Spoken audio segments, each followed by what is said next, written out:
proud of you. We all are. And you all didn't get here alone. And so we're going to thank the caregivers and the prayer warriors that Vaseline those elbows and those knees and those ankles.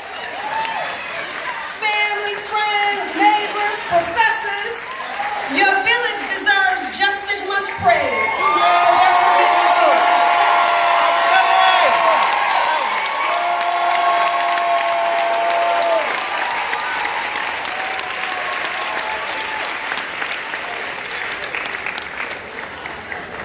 Now, you know, as black people, as black folk, the hustle is so innate to us that we forget to recognize just how far our hustle has taken us. But today is your day.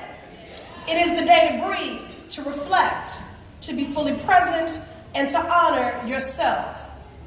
As I meditated on what message I would bring you with today, what tools I could offer you, I kept coming back to two formative moments in my life. Well, first, let me just say this. I think the world and our family and our caregivers and our parents, particularly because we're black, are always talking to us about fighting and the armor that we need to navigate this world and the work that we need to do to dismantle these systems. But I want to talk to you about something you don't hear enough about. It's a 3-letter word, very powerful and potent, and that is joy.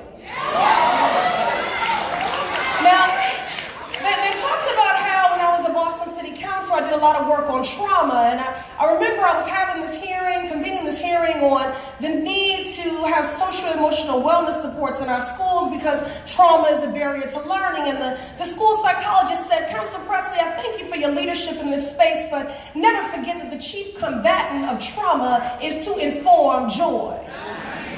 And so as black folk, and in this country, we've experienced our fair share of trauma, still experiencing trauma. And I know that joy is not only a preventative tool, but it mitigates, it heals.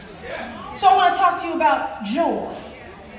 Then I was reminded of, you know, I've been fortunate to be in some rarefied spaces and meet some influencers, but I've never sought out anyone's autograph until I saw Dr. Maya Angelou.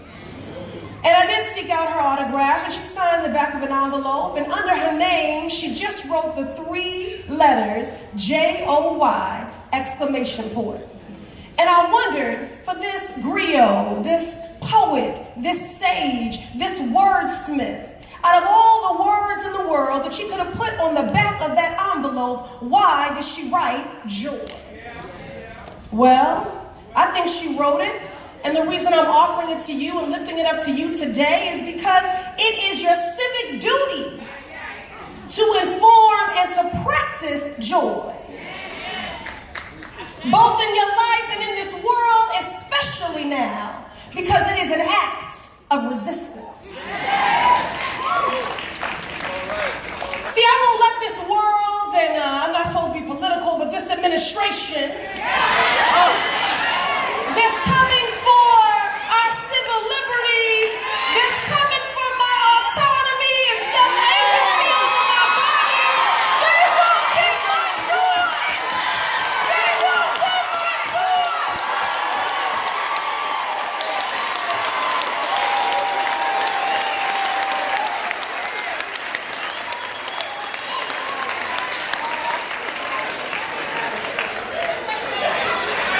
Don't you let them take your joy.